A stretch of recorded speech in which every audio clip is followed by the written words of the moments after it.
गत दिनों today headlines की ओर से नौवां अजूबा शीर्षक से एक खबर आपको दिखाई गई थी, जिसमें सीवरेज मैनहोल की बदहाली की तस्वीरें वार्ड नंबर 49 व 50 के बीच बने फव्वारे दिखा रहे थे।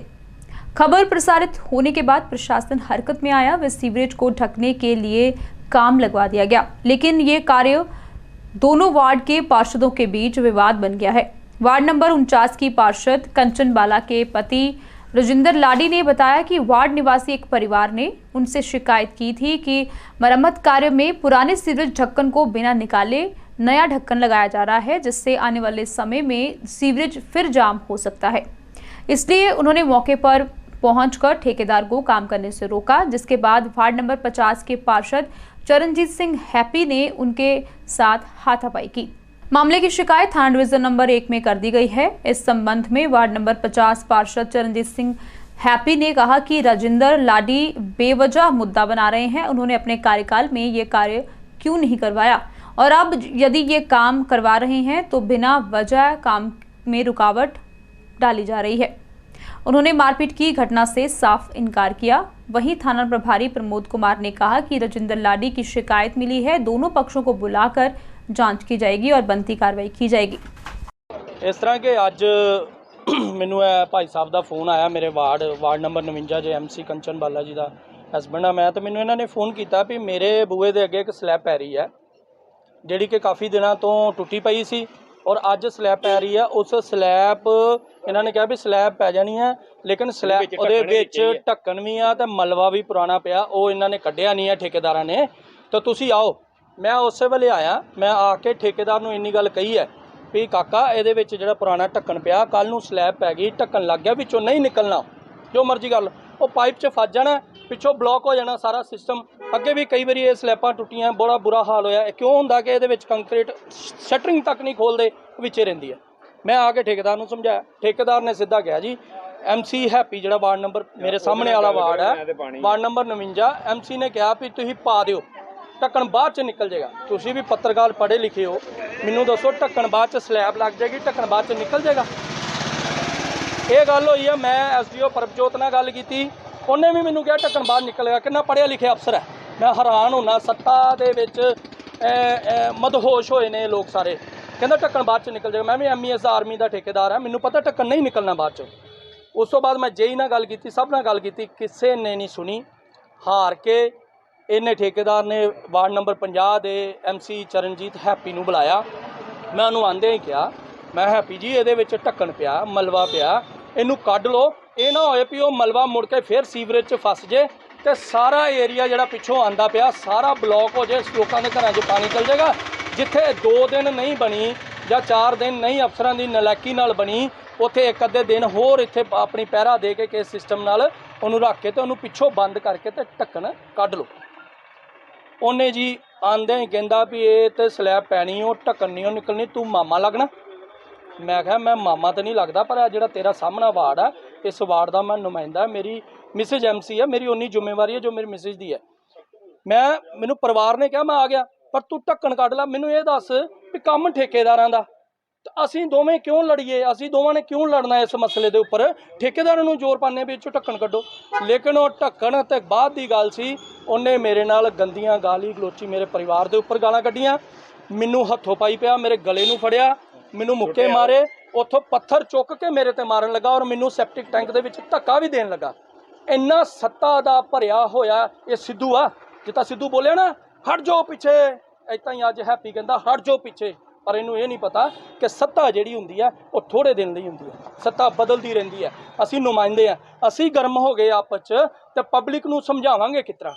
पर मैं अज उहदा एक सिस्टम देखिया, बहुत ही ज़्यादा सत्ता दे विच मदहोश है, उन्होंने किसी की कोई कदर नहीं है। और इत्थों तक कि अहीं एप्लीकेशन थाने दे के आए हैं। मैं SHO साहब तुहाडे माध्यम दे नाल SHO साहब नूं कहना इत्थे कार्रवाई की जाए, और वालिया साहब के सामने टेलर इत्थे सी, उहदे सामने मैनूं धक्के दिते हैं, आटो वाला भी इत्थे धक्के दिते दे, इहनूं पुछया जाए, नहीं तो अहीं इहदे तो भी उपर अहीं शिकायत करांगे।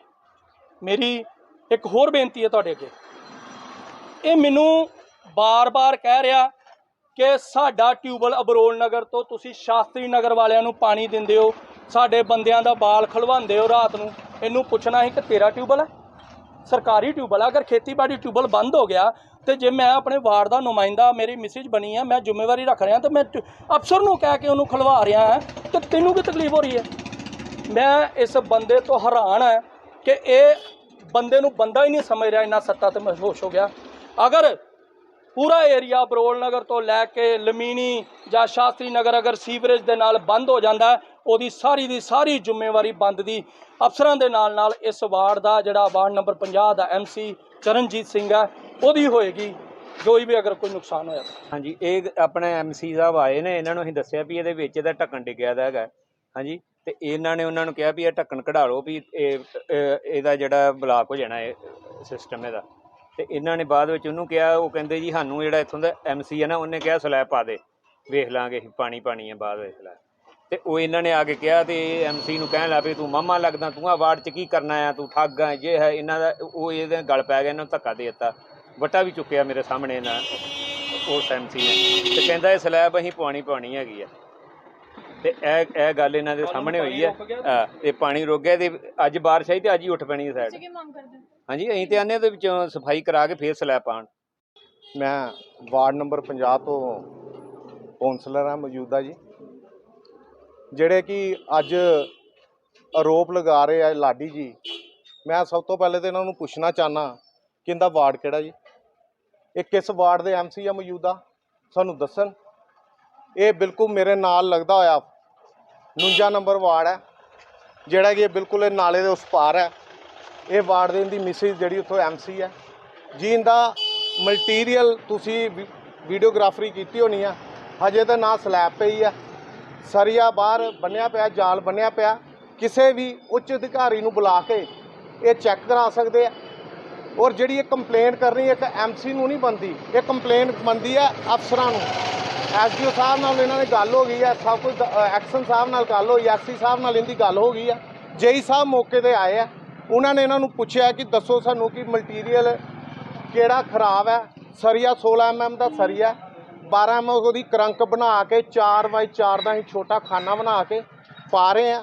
ਔਰ ਘੱਟ ਤੋਂ ਘੱਟ ਜਿਹੜੀ 10 ਔਰ 11 ਇੰਚ ਦੀ ਅਸੀਂ ਮੋਟੀ ਸਲੈਬ ਪਾ ਰਹੇ ਹਾਂ, ਕਿਉਂਕਿ ਇਹਨਾਂ ਨੂੰ ਤਕਲੀਫ ਇਹ ਹੈ, ਮੇਨ ਤਕਲੀਫ ਜਿਹੜੀ ਹੈ ਉਹ ਇਹ ਹੈ ਕਿ 10 ਸਾਲ ਇਹਦੀ ਸਰਕਾਰ ਪਿੱਛੇ ਰਹੀ ਹੈ BJP ਦੀ। ਉਹਦੇ ਦੌਰਾਨ ਇਹਦੇ ਮੇਅਰ ਸਾਹਿਬ ਵਾਸੂਦੇਵਾ ਜੀ, ਜਿਹਦੇ ਦੌਰਾਨ ਇਹ ਸਲੈਬ ਟੁੱਟਦੀ ਸੀ, ਉਸ ਟਾਈਮ 'ਤੇ ਵਾਰਡ ਨੰਬਰ 3 ਹੁੰਦਾ ਰਿਹਾ ਔਰ ਇਹ ਵਾਰਡ ਨੰਬਰ 4 ਹੁੰਦਾ ਰਿਹਾ ਕਿ ਓਲ ਜਿੱਥੇ MC ਹੁੰਦੇ ਰਹੇ ਆ। ਹਾਂਜੀ, ਔਰ ਮੇਰੀ ਮਿਸਿਸ ਉਹਨਾਂ ਨੇ ਹਾਊਸ ਦੇ ਵਿੱਚ ਹਰ ਵਾਰੀ ਇਹ ਮੁੱਦਾ ਚੁੱਕਣਾ ਕਿ ਮੇਰੇ ਏਰੀਏ ਦੇ ਵਿੱਚ ਇੱਕ ਚੌਂਕ ਦੇ ਵਿੱਚ ਇੱਕ ਸਲੈਬ ਹੈ, ਮੇਨ ਹੋਲ ਹੈ, ਜਿਹੜਾ ਕਿ ਵਾਰ-ਵਾਰ ਬਰਸਾਤ ਦੇ ਟਾਈਮ 'ਤੇ ਡੈਮੇਜ ਹੋ ਜਾਂਦਾ। ਔਰ ਉਹਦਾ ਇੱਕੋ ਹੀ ਜਵਾਬ ਹੁੰਦਾ ਸੀ ਕਿ ਅਸੀਂ ਉਹਨੂੰ ਠੀਕ ਕਰ ਰਹੇ ਹਾਂ। ਉਹ ਠੀਕ ਕਰਕੇ ਜਾਂਦੇ ਸੀ, ਕੀ ਕਰਕੇ ਜਾਂਦੇ ਸੀ, ਵਿੱਚ 8 mm ਦਾ ਔਰ 10 mm ਦਾ ਸਰੀਆ ਪਵਾ ਕੇ ਔਰ 2 ਇੰਚੀ ਮੋਟੀ ਸਲੈਬ ਪਾ ਕੇ ਚੱਲ ਜਾਂਦੇ ਸੀ, ਜਿਹੜੀ ਕਿ ਇਹਦੇ ਦੌਰਾਨ ਦੀ ਸਲੈਬ ਪਈ ਹੋਈ ਆ। ਮੈਂ ਇਸ ਵਾਰੀ MLA ਆਪਣੇ ਅਮਿਤ ਵਿਜ ਜੀ ਨੂੰ ਔਰ ਸਾਡੇ ਪੰਨਾਲਾ ਭਾਟੀਆ ਮੇਅਰ ਸਾਹਿਬ, ਉਹਨਾਂ ਦਾ ਮੈਂ ਦੌਰਾ ਕਰਾਇਆ ਮੌਕੇ ਤੇ ਉਹਨਾਂ ਨੇ ਆਣ ਕੇ ਦੇਖਿਆ ਕਿ ਇਹ ਜਿਹੜੀ ਸਲੈਬ ਹੈ ਇਹ ਬਹੁਤ ਪਤਲੀ ਹੈ ਔਰ ਬਰਸਾਤ ਦੇ ਵਿੱਚ ਕਿਸੇ ਵੇਲੇ ਵੀ ਹਾਦਸਾ ਹੋ ਸਕਦਾ। ਉਹਨਾਂ ਨੇ ਤੁਰੰਤ ਠੇਕੇਦਾਰ ਨੂੰ ਕਹਿ ਕੇ ਕਿਹਾ ਕਿ ਇਹ ਸਲੈਬ ਡੈਮੇਜ ਕਰਕੇ ਪੁਰਾਣੀ ਸਲੈਬ ਤੋੜ ਕੇ ਆਪਾਂ ਇੱਕ ਨਵੀਂ ਸਲੈਬ ਜਿਹੜੀ ਕਿ ਕੰਡਮ ਹੋ ਚੁੱਕੀ ਸੀ, ਅੱਜ ਤੋਂ 12 ਦਿਨ ਪਹਿਲੇ ਹੀ ਸਲੈਬ ਦਾ ਕੁਝ ਹਿੱਸਾ ਜਿਹੜਾ ਉਹ ਟੁੱਟ ਕੇ ਵਿੱਚ ਡਿੱਗ ਗਿਆ ਸੀ। ਉਹਨਾਂ ਨੇ ਕਿਹਾ ਕਿ ਸਲੈਬ ਤੋੜ ਕੇ ਆਪਾਂ ਇਹਦੀ ਇੱਕ ਨਵੀਂ ਸਲੈਬ ਪਾਵਾਂਗੇ, ਜਿਸ 'ਚ 16 mm ਦਾ ਸਰੀਆ ਕਰੰਕ ਬੰਨ੍ਹ ਕੇ ਇਹਦੇ ਜਿਹੜੇ ਸਰੀਏ ਦੇ ਵਿੱਚ ਖਾਨੇ ਬਣਨੇ ਆ ਉਹ 4 ਇੰਚ ਦੇ ਖਾਨੇ ਬਣਨਗੇ, ਜਿਹੜੇ ਕਿ ਇਹਨਾਂ ਨੇ ਖਾਨੇ ਇਹਦੀ ਸਰਕਾਰ ਨੇ ਇਹਦੇ ਠੇਕੇਦਾਰ ਨੇ ਬਣਾਏ ਹੋਏ ਸੀ। ਉਹ ਖਾਨਿਆਂ ਦਾ ਗੈਪ ਜਿਹੜਾ ਉਹ ਘੱਟ ਤੋਂ ਘੱਟ 8 ਇੰਚ ਦਾ ਗੈਪ ਰੱਖੇ ਦਾ ਸੀ, ਜਿਹਦੇ ਕਾਰਨ ਇੱਥੇ ਲੋਡਡ ਗੱਡੀਆਂ ਜਾਂਦੀਆਂ ਸੀ ਔਰ ਲੋਡਡ ਗੱਡੀਆਂ ਹੋਣ ਦੇ ਕਾਰਨ ਸਲੈਬ ਟਿਕਦੀ ਨਹੀਂ ਸੀ। ਹਰ ਬਰਸਾਤ ਨੂੰ 6 ਮਹੀਨੇ ਬਾਅਦ ਇਹਦੀ ਜਦੋਂ ਇਹਦਾ ਇਲੈਕਸ਼ਨ ਦਾ ਜਦੋਂ ਇਹਨਾਂ ਦਾ ਆਪਣੇ MLA ਸੀ, ਸਭ ਕੁਝ ਸੀ, ਇਹਨਾਂ ਨੇ ਠੱਗੀ ਮਾਰਨੀ, ਠੇਕੇਦਾਰਾਂ ਨਾਲ ਰਲ ਕੇ ਕੰਮ ਕਰਨੇ, ਉਹਦੀਆਂ ਠੱਗੀਆਂ ਖਾਣੀਆਂ, ਪੈਸੇ ਖਾਣੇ, ਇਹ ਕੰਮਾਂ ਦੇ ਵਿੱਚ ਚੋਰੀ ਕਰਨ ਵਾਸਤੇ ਨਾ ਕੰਮ। ਅੱਜ ਵੀ ਇਹਨਾਂ ਨੂੰ ਕੋਈ ਪੁੱਛਿਆ ਜਾਵੇ ਕਿ ਵਾਰਡ ਮੇਰਾ, ਇਹ ਠੇਕੇਦਾਰ ਕੋਲ ਆਏ ਆ, ਠੇਕੇਦਾਰ ਦੀ ਲੇਬਰ ਨੂੰ ਇਹਨਾਂ ਨੇ ਧਮਕਾਇਆ ਕਿ ਇੱਥੋਂ ਸਲੈਬ ਨਹੀਂ ਪੈਣ ਦੇਣੀ। ਕਿਉਂ, ਕੀ ਰੀਜ਼ਨ ਹੈ? ਕੋਈ ਮਟੀਰੀਅਲ ਦੀ ਕਮੀ ਹੈ ਜਾਂ ਮਟੀਰੀਅਲ ਜਾਂ ਸਲੈਬ ਪੈ ਰਹੀ ਹੈ? ਅਜੇ ਤੱਕ ਸਲੈਬ ਦਾ ਕੰਮ ਸ਼ੁਰੂ ਨਹੀਂ ਹੋਇਆ, ਸਭ ਕੁਝ ਬਾਹਰ ਪਿਆ, ਸੀਮੈਂਟ ਵੀ ਪਿਆ, ਰੇਤਾ ਵੀ ਪਈ ਆ, ਸਰੀਆ ਵੀ ਪਿਆ। ਜਿਹਦੇ ਵਿੱਚ ਕੋਈ ਇਹਨਾਂ ਨੂੰ ਮਟੀਰੀਅਲ ਘੱਟ ਲੱਗਦਾ ਆ, ਆਪਣੇ ਉੱਚ ਅਧਿਕਾਰੀਆਂ ਨੂੰ ਸੱਦਣ, ਉਹਨਾਂ ਨੂੰ ਕਹਿਣ ਭਾਈ ਸਾਹਿਬ ਇਹਦੇ 'ਚ ਮਟੀਰੀਅਲ ਘੱਟ ਹੈ, ਅਸੀਂ ਸਰ ਇਹਦਾ ਮਟੀਰੀਅਲ ਪਾਓ। ਔਰ ਉਹ ਨਹੀਂ ਪੇ ਫਿਰ ਅਸੀਂ ਜ਼ਿੰਮੇਵਾਰ ਹੈਗੇ। ਉਹਨਾਂ ਦਾ ਆਰੋਪ ਹੈ ਕਿ ਤੁਹਾਡੇ ਵੱਲੋਂ ਉਹਨਾਂ ਨੂੰ ਹੱਥੋਂ-ਪਾਈ ਕੀਤੀ ਗਈ ਹੈ। ਦੱਸੋ ਕੋਈ ਵੀ ਪ੍ਰੂਫ ਕੋਈ ਮੁਹੱਲੇ ਵਾਲਾ ਕਹਿ ਦੇ ਜੀ ਮੈਂ ਹੱਥੋਂ ਪਾਈ। ਉਹਨਾਂ ਦਾ ਇਹ ਵੀ ਕਹਿਣਾ ਕਿ ਵਾਰਡ ਨੰਬਰ 49 ਵੀ ਨਾਲ ਲੱਗਦਾ ਹੈ, ਉਹਨਾਂ ਦੇ ਹੱਥ ਚ ਆਉਂਦਾ ਹੈ। ਮੈਡਮ ਜੀ 49 ਵਾਰਡ ਲੱਗਦਾ ਹੈ, ਨਾਲਾ ਹੈ ਨਾਲ ਗਿਆ, ਇਹ ਨਾਲੇ ਦੇ ਪਾਰ 49 ਵਾਰਡ ਹੈ, ਜਿੰਦੀ ਹੱਦ 'ਚ ਆਉਂਦਾ ਤਾਂ ਇਹਨਾਂ ਨੂੰ ਪੁੱਛੋ ਕਦੀ ਨਾਲੇ ਦੀ ਸਫਾਈ ਕਰਾਈ ਇਹਨਾਂ ਨੇ। अब पठानकोट मामून में खुल चुका है इंपोर्टेड फ्लावर डेकोरेशन की दुनिया में नया नाम फर्न्स एंड पेटल्स, जिसमें आपको मिलेगी flower decoration unique and stylish. Our specialities order by phone, free home delivery, floral arrangements for offices, decorations for wedding functions, room decoration, car decoration, artificial and dried flowers, trousseau packing, wedding garlands, decoration for small parties, conferences and fashion shows. So visit to Ferns and Petals opposite Mahindra showroom near Capsons, Rosie Road, Mamoon, Pathankot। +2 तक तो मैं पढ़ाई में ठीक ठाक थी, पर graduation में आने के बाद मेरा पढ़ाई से मन सा उठने लगा। मन चाहे प्यार से शादी कौन नहीं करना चाहता। कारोबार में हो रहा घाटा, आदमी परेशान तो होगा ही।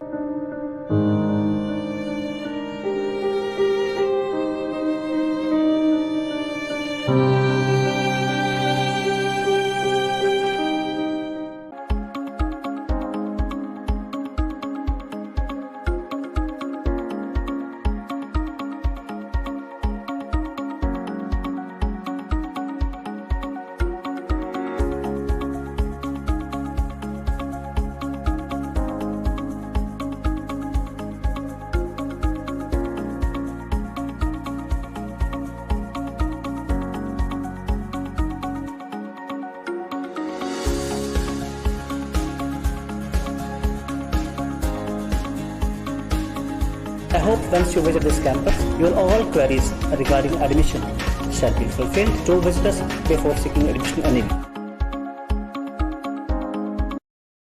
Ragi Home Decor. Give your home, offices, interior and exterior walls, ceiling, furniture and door panel an elegant look. Expert in UV PVC wall, wallpapers, partition जाली आपकी काल्पनिक सोच को उतारे आकार में और आकार सवारे। Ward number 11 near novelty mall, Mamun road, Pathankot.